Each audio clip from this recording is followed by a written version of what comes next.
After building the speaker, we then try and position Luke so he's exactly 50% inside of the speaker once it's finished being built. The game doesn't know what to do when you're inside a built object.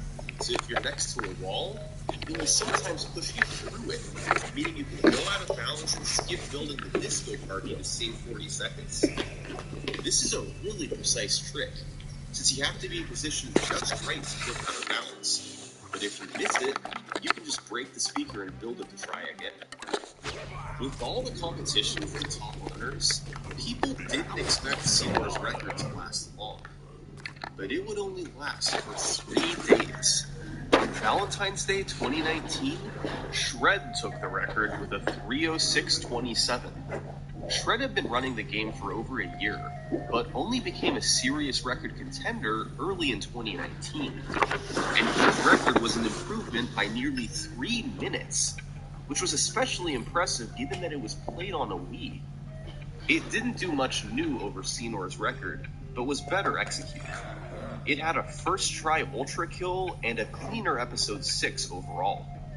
Seymour fired back just 3 days later with another 2-minute record improvement. The world record was now down to a 3:04, but it still had some significant slowdowns. Seymour lost nearly a minute on disco skip, and over 30 seconds in 5-5 from missing the DV skips. So clean up those tricks, save a bit elsewhere, and add in a couple new strategies. And suddenly, sub 3 didn't seem out of the question. In March 2019, 2 runners started to pull ahead from the rest of the pack, Seymour and Wii Super. Both of these guys had only gotten into the game in the last few months, but they lowered their time side by side and got good quickly. They raced each other frequently. Oi. Wii Super was never far behind. As March progressed, these two made it clear. They both wanted to make a push for the world's first.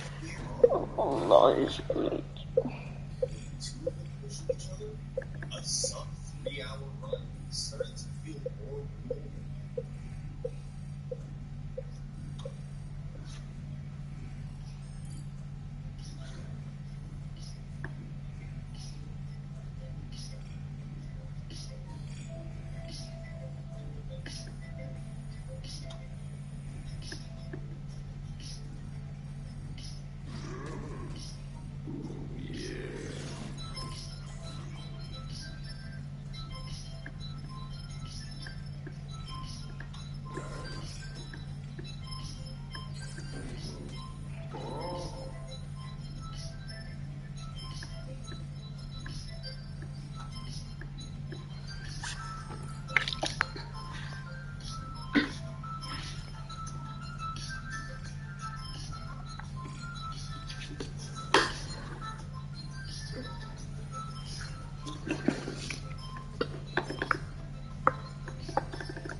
Oh my god.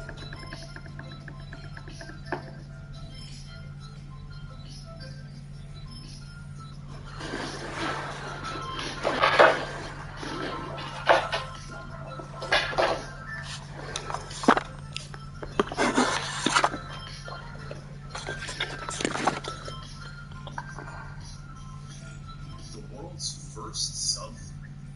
Seymour had skipped straight over 2:59 to a 2:58.50. His run was roughly even through episode 6. He saved some time later over mistakes and slowdowns in his last series. And at the end of the run, he still had to execute tricks like cutscene and DB3. It was an intense situation, but he was able to clutch them out and get the first sub 3. Interestingly, about half an hour before the end of Seanor's run, Wii Super started a run of his own. This run would finish at 2:59.04, the world's second sub 3. Had Wii Super started his run just a few hours earlier, he would have won the race in sub 3. But instead, he had to settle for second place, while Senor got the glory. But Senor's record wouldn't last long. He beat his own run by 43 seconds just a day later. This run was notable for introducing a piece of RNG. In 4-4, there's a section where Obi-Wan is supposed to appear across the room on a bridge after you arrive. The way the game tries to get him there is by running through a room of barrels. If he gets stuck behind the barrel, the game turns him to try and get around them, which slows him down, but he still eventually arrives on the bridge. Usually. Sometimes he gets stuck. And if that happens, he never shows up, and you can't progress through the level. Lego Star Wars is broken. Now, runners used to have a way around this. You reload the bridge room by entering and exiting the previous room, which guarantees Obi-Wan will show up for a 2-second time lapse. But players then found 4-4 cutscenes. By jumping off of this ledge, you can hook back and enter an out-of-bounds area to skip to the next room. This means a cutscene doesn't play and you save 18 seconds. However, as a consequence of the cutscene not playing, you can no longer reload the bridge room, since you wouldn't be able to leave the previous room to enter it. So, Obi-Wan RNG was back into play. He didn't want to show up, you were in big trouble. A couple weeks later, a fairly substantial change was made. The community decided to alter the way it runs with time. Instead of starting with the players in control in Dash 1, it would now begin with selecting a move game on the main menu. This was mostly done so that movement in the cantina would be considered in the final time. It added roughly 58 seconds to all runs. So, when Senor set a record that would have been 2:57.36 under the old timing, it was retimed to 2:58.34.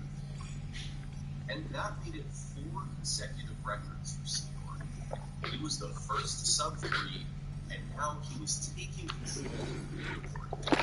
And for Wii Super, he just he perpetually remains slightly behind Senor, easily in second place, but ever since he missed his chance at the first sub 3, the world record moved.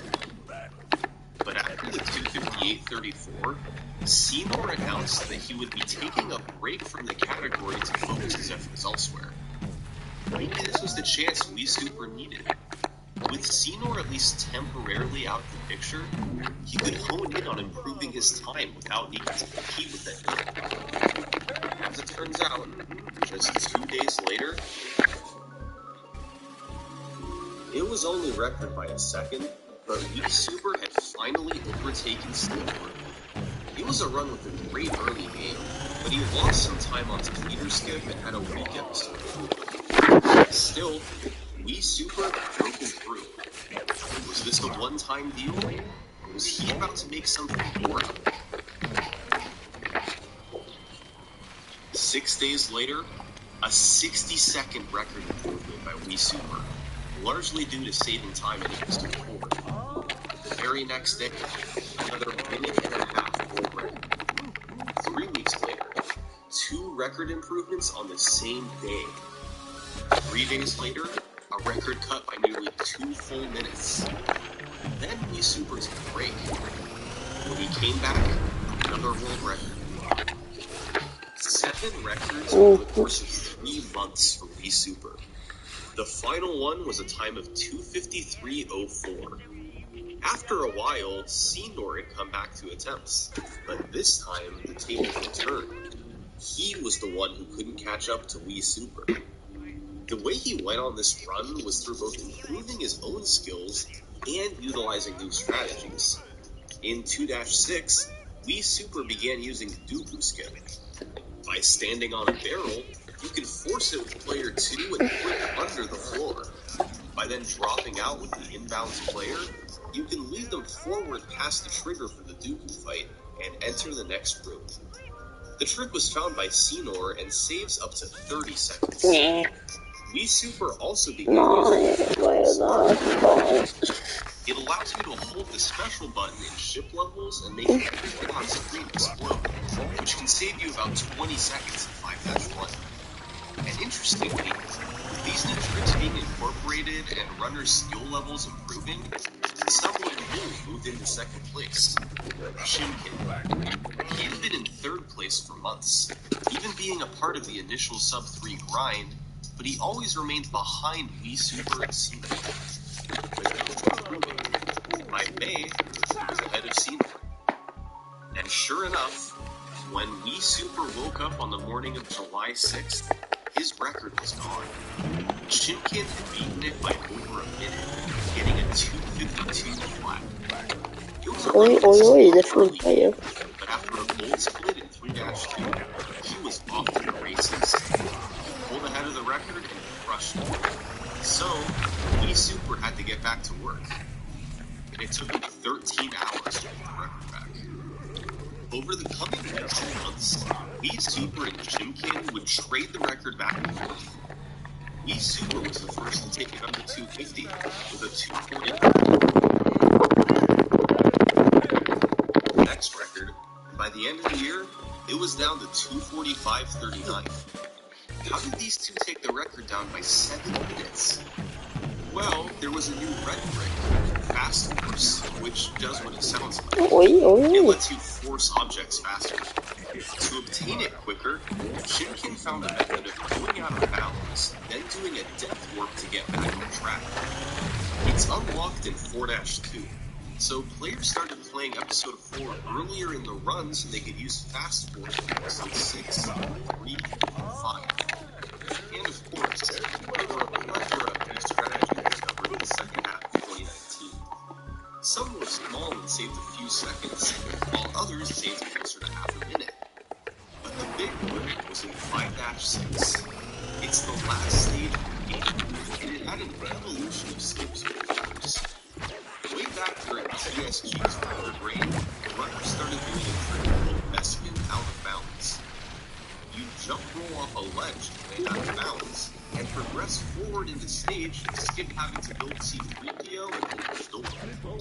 It saved 45 seconds, but was immensely difficult. Players used this trick for years, but in December 2019, Senor found something better. You join with player 2 and put Lando in the doorway. If player 1 stands far enough away and Lando jumps, the door will close. If it closes while you're at the top of your jump, you'll get pushed through the door frame and out of bounds. Ultimately, you can get out of bounds, but it allows you to do so nearly a full minute faster, and is much easier. The only problem is that if you miss the door loop initially, AI characters can randomly run near the door and prevent it from closing, so you really want to get the trick first try. No. With all these time saves combined, with runners still improving their skills on top of that, the world record was down to a really solid 245. It was enough for Wii Super to take a break from grinding the category, and Shimkin had stopped playing it as well. Other than those two, nobody had a PB in under 2 hours and 50 minutes. But over the coming weeks in late 2019 and early 2020, the game would get a huge boost in popularity, thanks to an unlikely source, TikTok.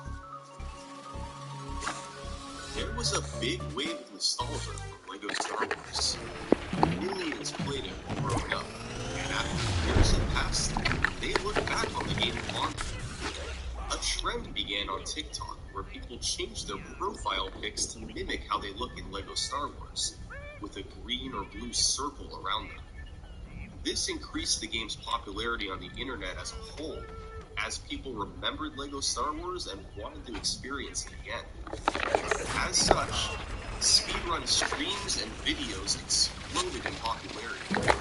Starting in early there was a new wave of speedrun activity.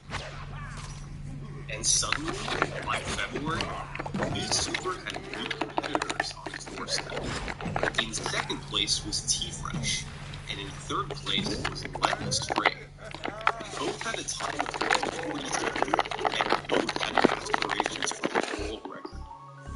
Wii Super had no choice but to do more runs if he wanted to defend his title. So he did. And in the span of just 1 week, he lowered the record twice, taking it down to 2:44. But this wasn't the complete domination that he had earlier. His competition continued to close in.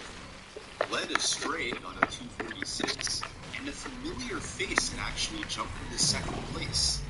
Cedar. The pressure was on for Wii Super. These guys were both capable of getting the record. Wii Super continued to do runs, and a couple weeks later, he achieved a run that put away any competition for him. Months of attempts all led up to this moment. It was his ultimate run. Throughout the first 4 episodes, there were no significant mistakes. He gained a bit of time on every level, and in episode 6, he was nearly 2 minutes ahead. The final 2 episodes are 3 and 5, and although they weren't perfect, they were good enough. When combined with the incredible start he'd had, the end result was a monster winner. Wii Super wasn't that much closer to losing his title. Or was he? Seymour wasn't deterred from the task at hand. Wii Super was now 3 minutes ahead, but Seymour didn't want to close the gap. On March 27th, he took his PB down to 2:44, and on the 31st, he shaved another down. Oi, oi, oi. Sorry. Seymour was actually able to close in. These two guys were ahead. Just like the initial sub-3 run, Wii Super and Seymour were locked in a battle. Thanks to the game's boost in popularity around this time, the community decided to have a LEGO Star Wars speed limit. Wii Super, Seymour, and most of the game's other characters also. It was a double elimination. There were some great times by several different players. When all was said and done, after the brackets were completed, who else would be in the finals? Wii Super and Seymour. These two would get the benefit of a big new strategy started 3 weeks ago in 6-9. Spider Race. By using a forcible object, you would clip into the wall, which was faster than the old method of using the spider. You can then come back and bounce and such a grade, which acts as a trigger for the game to send you straight to the boss fight. This trick saved a full 60 seconds, a huge advantage for any level to pull it off. Up to this point, Seymour had lost 1 match and Wii Super was winning. So to win the whole thing, Seymour needed to win twice, while Wii Super won. And Seymour handily won the first game. Wii Super accidentally soft-locked in 5-1, losing several minutes and allowing Seymour to cruise to an easy victory. That meant there would be a winner-take-all match the next day to determine the tournament champion. This was going to be a tough task for Seymour. Think of all he had going against him. His personal best was nearly a minute behind Wii Super. He had lost to him earlier in the tournament, and he'd gotten a pretty lucky victory yesterday thanks to a fluke softball. He was going to need to play out of his mind if he wanted to win this thing. So, on April 19th, 2020, in the final match of the tournament, his opponent heavily favored to win.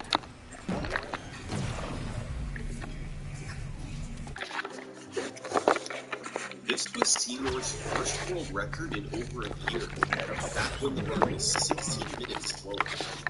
It was actually the first race for much of the run, but Seymour eventually pulled ahead. And although Wii Super finished with 2:42, he didn't stand a chance. Seymour won the match, he won the tournament, and he became the world record. sub 240 was officially wrong. Once again, Seymour and V-Super were the two competitors. As it turns out, Seymour's time at the top wouldn't last long. V-Super wanted the record back, and it took him just 5 days to do so. He got a 240.32. This run was actually on sub 240 pace in 5-5. The last two stages of the run were two of the toughest. V-Super lost a lot of time to DB3 5-5 to go to 5-6. Sub 240 was after the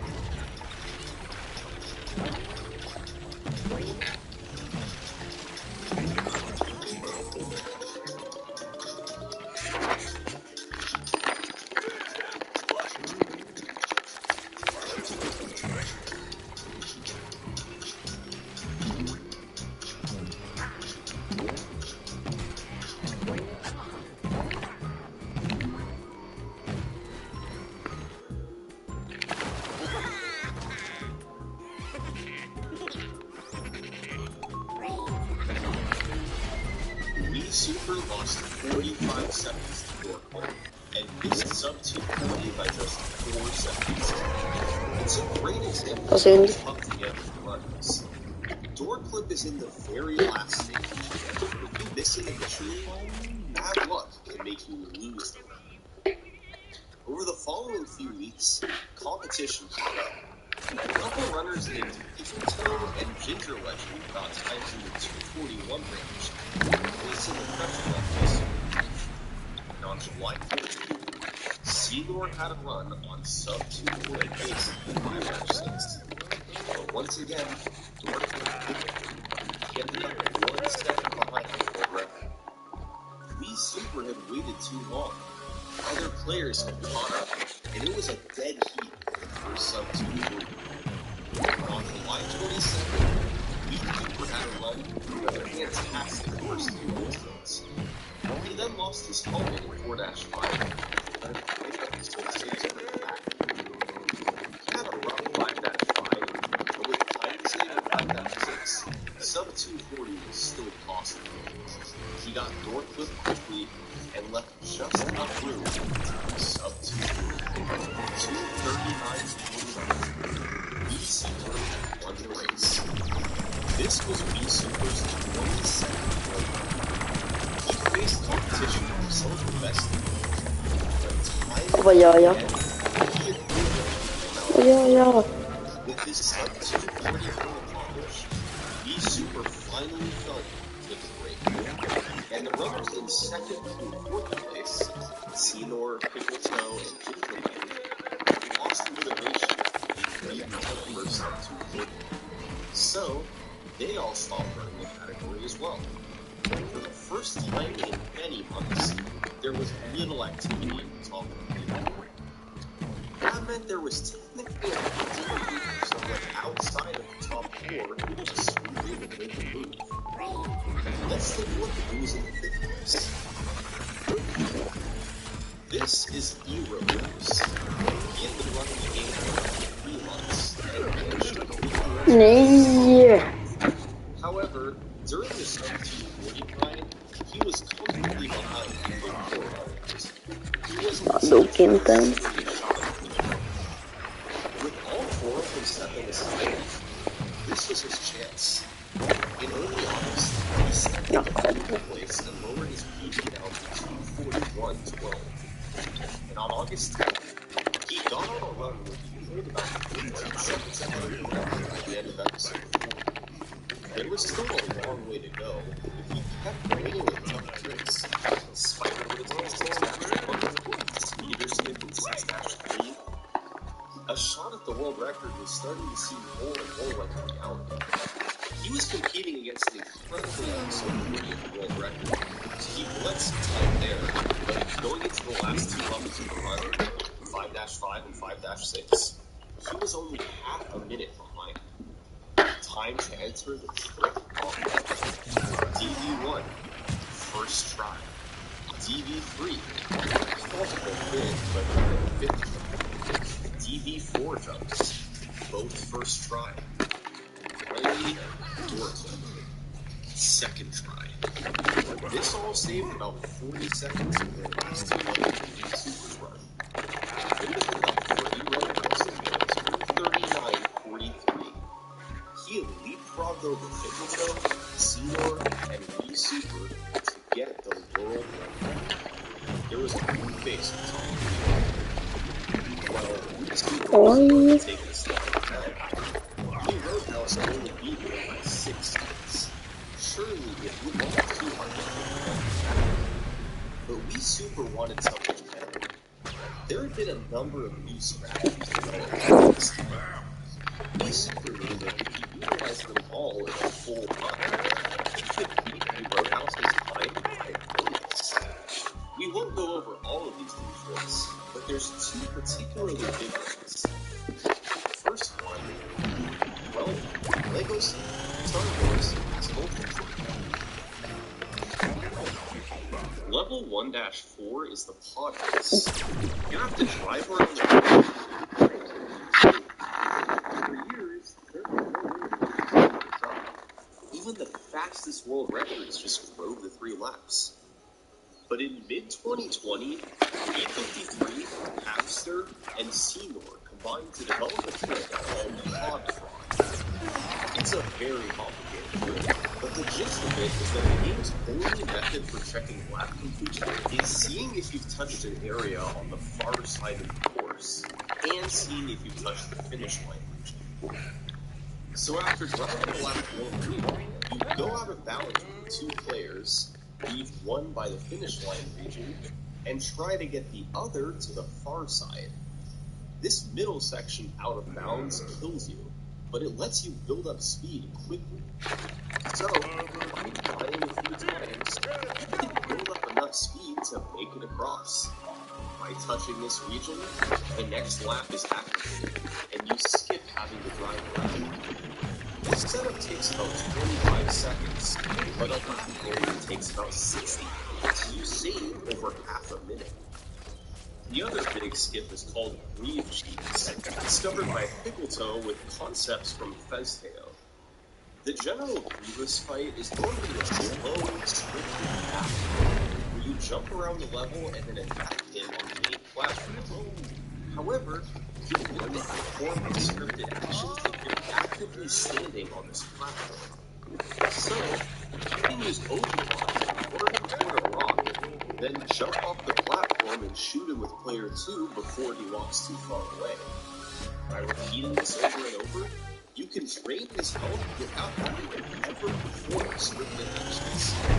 Unfortunately, there's already he can randomly block your shots, which wastes time. But ideally, you choose to save after. With all of this and more, Wii Super felt that he could crush the current record. He was right. On September 18th, he beat E-Road House by just under 2 minutes, getting a 2:37.49. 2 weeks later, he did it again with a 2:36.08. The leaderboard was back to normal. Wii Super was dominating the competition for multiple minutes more than anyone else. And still, years after his first world record, nobody could catch Wii Super. At least, not for a couple weeks. Just 16 days after beating the first race, he managed to get the record back. The key to doing this was yet another complicated new trick, Falconless. The normal way to end stage 4 at 5 involves activating 4 triggers scattered throughout the field, and evenly absorbing these. It's a slow process that gradually raises the level of confidence, so you can eventually enter it and end the level. However, P53 found a way to end the level early. You first have to load the last room of the level, which can be done by entering the trap. You then go back far in the level, and by crossing a particular line, the game tries to save memory by unloading the last room. This means the triggers, stormtroopers, and Millennium Falcon will all disappear. It's a lot of fun. You never reload them once you go back forward. So you re-enter the final room, nothing's there. The game treats them the same as if they were killed, so you can jump into where the open door would be, and the level ends. This saves about a minute and 15 seconds, and E-Roadhouse's new record was 2:34:51. That means that without Alchemist, he still would have beaten me super. Maybe it was a fluke. Whenever someone took the record from super, he was always quick to respond. A month later, E-Roadhouse set a Alltså varför gör den inte så där? Jag fattar inte. This was uncharted territory.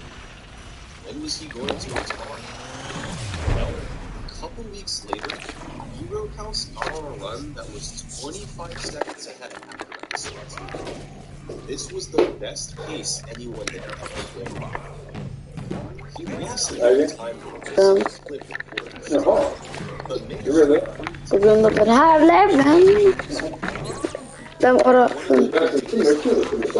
Jo, men det funkar ju inte. just needed to avoid disaster in the back half to get his But instead of avoiding a disaster, something else happened. E-Roadhouse went on to play the best episode 6 ever performed. He was now 1 minute and 45 seconds. As you can imagine, the pressure he felt at this point was enormous. And he faltered a bit toward the start of episode 3, losing about 7 seconds in 3-2. He followed this up with his best ever 3-5. And leaving episode 3, he was more than a minute and a half ahead of the record. It was by far the best chance he ever had. He had a shot to not just lower the record, but demolish it. He still had to get through episode 5, the hardest episode of the run, with the toughest tricks right at the end. He didn't need a perfect episode 5. He just needed one that was good enough. He had a 97%. As long as he didn't completely choke, he'd have another record. But with all the pressure mounting, being on an unthinkable pace, E-Roadhouse didn't have an amazing episode 5. He had the best episode ever.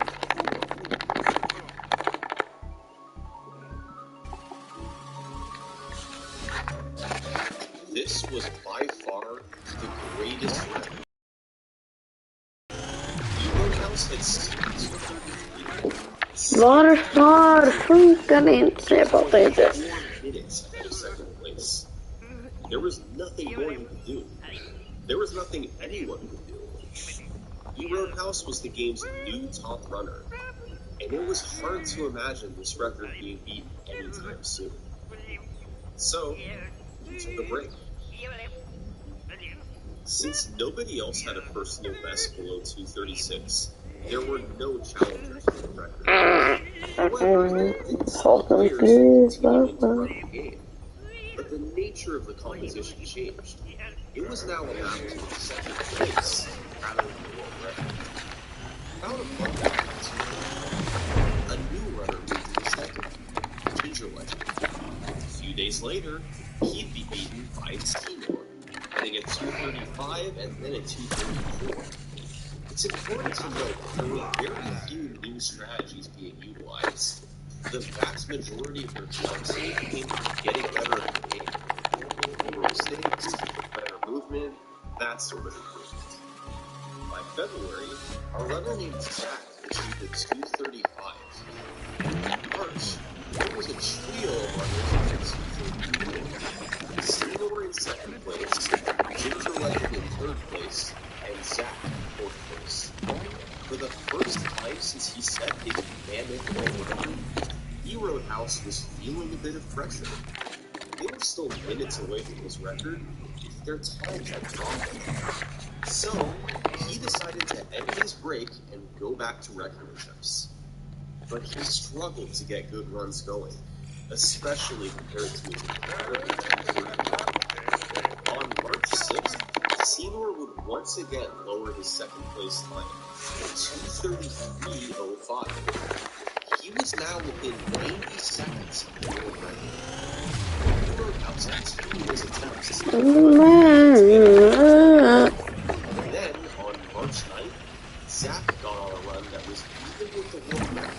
episode 2, then actually gained half a minute over the record in episode 4.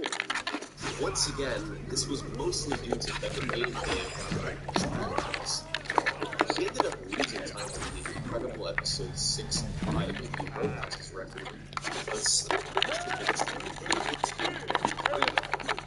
Zach was just 35 seconds off the world record. Seymour had a 2:33. Zach had a 2:32. The Roadhouse had a 2:31. All three of them were doing a test, and all three of them had potential to get the world record. The Roadhouse was he was now in direct competition with two strong records. There was no question the world record was coming down. The question now was, which of these three was going to be the first? Well, on March 22nd, the Roadhouse broke through. It was only a 5-second record improvement, but it showed that he still had momentum. This run had another fantastic run. He lost about 45 seconds in episode 6 when the cameras. This was episodes 3 and 5 were up and down, and since his gameplay overall had improved, it was enough to eke out a small record. Weeks later, the Roadhouse got a 2:31.35, another small record, but he was making progress while Zach and Seymour weren't at the times. Still, all three runners continued to follow the pace. The end goal had shifted. It was officially a run for the first sub-2 vote. Actually broken in 2 years. In mid-May, Seymour released Oh, nej. three runners were now within 60 seconds. You look at sub 231st. Det är så att jag ska vara prata med honom så att jag kan. The newcomer, or the well, on May 14th, the Roadhouse got on a run with another incredible first couple of episodes. Once again, this was the best pace ever in episode 2. He faltered a bit in levels 4-2 and 4-3, so his pace cooled off slightly exiting episode 4. But after episode 6, he was still a minute ahead of the record. It was clear that he had a golden opportunity to start the third. And then, in episode 3-1, something strange happened. The Roadhouse was cycling through the sports and sequence. Lost his run. He realized this a short while later and unpaused it. This threw everything off. His pace would now seem better than it really was. He didn't know how long it was paused, so if this run went away, he'd have to retime it to see what it really got. Well, the Roadhouse made his way through episode 3 and went beautifully. Episode 5 got off to a great start, and entering 5-5, he was a minute 21 ahead. But of course, his real pace was still this one. 5-5 was solid, 5-6 was really perfect. And when he stopped his splits, they read 2:29.35. The Roadhouse knew his run was slower than that, but the exact amount wasn't known. It all came down to how long the timer was paused. So,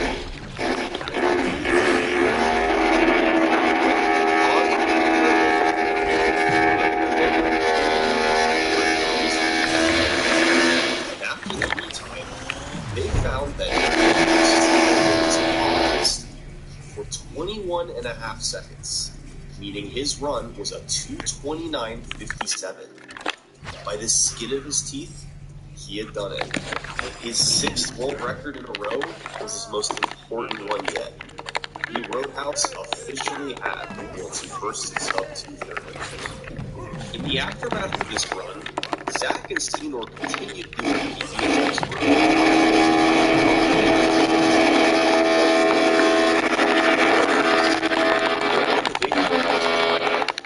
It seemed like another community. You're probably noticing a pattern by now. Whenever community motivation is at a low point, new tricks are always found to bring people back in. And right on cue in May 2021,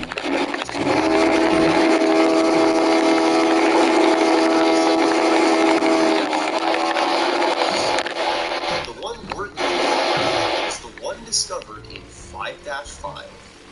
This trick was notable for two main reasons. For one thing, it was in the toughest stage of the run. 5-5 was already a completely broken level. You had DV1, DV3, and the DV4 jumps. The new trick, fittingly, was called DV2. Every room of the Darth Vader fight now had a skip. And the other notable thing about this trick, it was the most difficult one in the entire game. That's right. The toughest trick of the run was now in a stage that was already considered to be the hardest. This is the insanity of DV2. You start by activating a moving platform outside the boss room, then positioning Luke on a panel beneath it and placing R2 on the platform. When the platform moves down, you can collide into Luke as he's sliding off the panel. If done at the perfect moment, Luke will go through the wall under the floor of the next room, and you can just walk underneath the boss fight. Getting the clip into the wall is so Nice. that pause buffering is used to help wind it up. And even so, every single step of this trick is hard. It's hard to get on the panel, it's hard to stay on the panel, it's hard to pause buffer at the right time, it's hard to line up Luke, it's hard to line up R2, it's hard to avoid going too low in the boss room, it's hard to avoid going too high in the boss room. Any of these portions not being done correctly results in a miss. But if done properly, it would save an additional 50 seconds. A team of LavaFang 407, Note KO, and EJP Man created DV2, and it made stage 5-5 a nightmare. Tough trick after tough trick, right at the end of the run. But with all the time save potential, people had to go for it, and it brought runners Zach and Senor back to doing runs. They each got times of 2:30. Then on June 1st, Senor set the world record. It had a rough episode 6, particularly a slow ultra kill in 6-5, but he got DV2 on his second try. A fantastic result for such a tough trick. He closed it out 20 seconds ahead of the Roadhouse. Senor's first world record in over a year, back when the run was 12 minutes slower. So now, of the top 3 competitors, only one had yet to get the world record, Zach. He'd been in the top 3 for the past 5 months, even moving into second place on several occasions, but he had never been able to take the top spot. It was frustrating. He knew he was good enough, he'd been on pace before, and he also had a bit of time on his hands coming up. So, Zach decided to start a devoted grind for the record. But this wasn't going to be just any grind. He was going to play the game 14 to 15 hours per day until he set the world record. Zach began on his quest, and over the next 2 weeks, he played the game for roughly 200 hours. Run after run, good pace after good pace, and despite all that, he didn't achieve a world record. In fact, he didn't even get a PB. Zach remained in 3rd place, behind E-Roadhouse and Seymour. Disappointing for sure, but Zach would still get another chance. Because on June 13th, runners Zach, E-Roadhouse, and Lee Super all met up to grind for the world record 12 hours a day, with Seymour also participating at home. Only 12 hours may have been less than Zach was used to, but still, 4 of the best runners in the world, 12 hours per day, for 3 days straight. Surely a world record was incoming. But it never happened. 72 hours came and went, with no world records. And here's why. Between all 4 runners, more than 20 world record paces were achieved into the final 2 levels. all of them died to DV2. It was such a hard trick, and trying to execute it when feeling the pressure of a record pace run, good luck with that. So for Zach, a grind of 12-hour days hadn't worked. 14-hour days hadn't worked either. So he had only one remaining option. On June 16th, Zach began a grind of 16-hour days to get the LEGO Star Wars world record.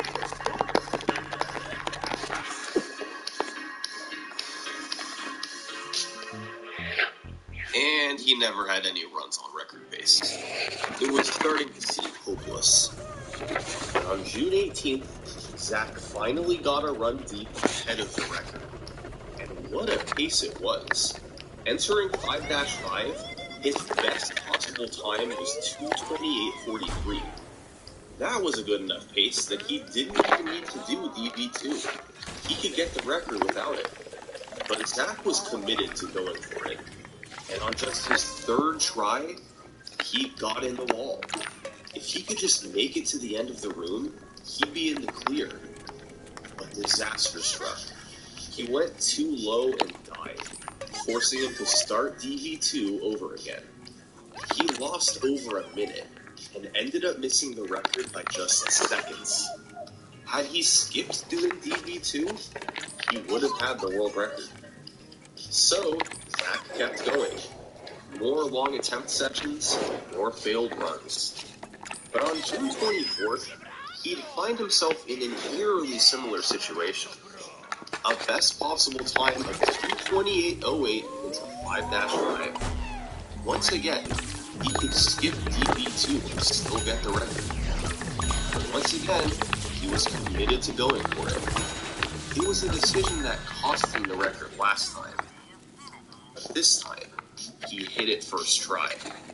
He was in a golden position now.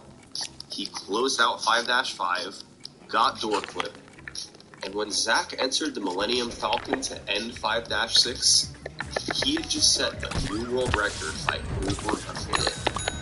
After months of grinding and hundreds of hours of world record attempts, Zach's efforts were vindicated.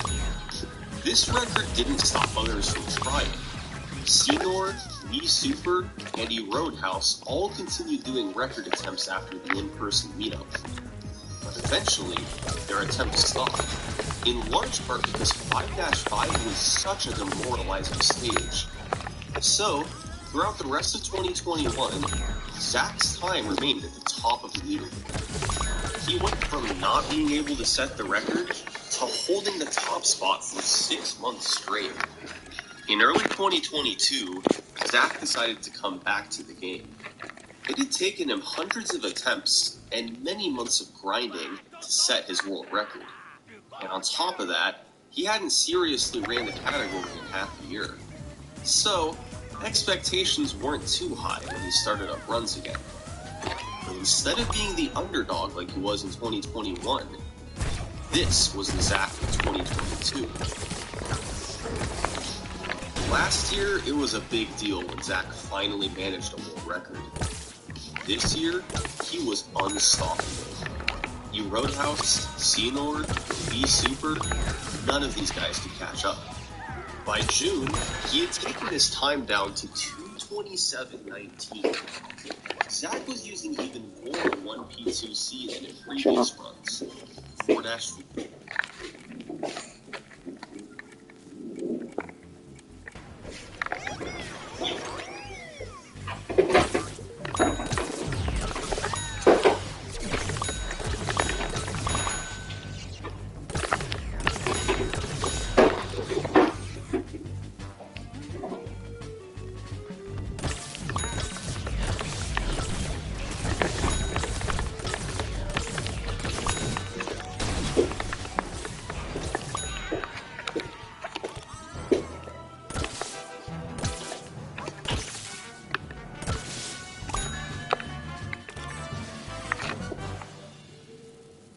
Oj.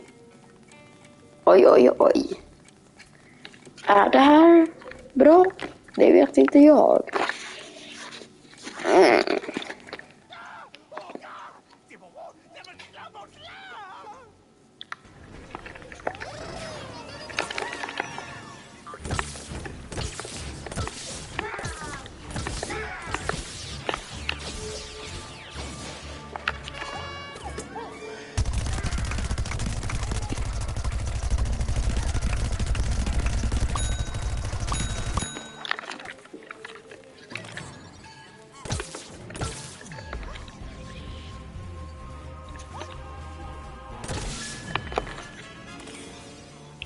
Oj, oj, oj, oj. Är det här bra?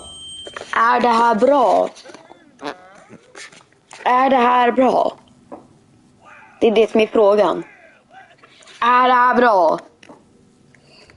Är det här som är bra? Det här borta, här. Det är det här som är bra. Är det här som är bra? Är det här som är bra? Är det den här? Oh my god. Oh.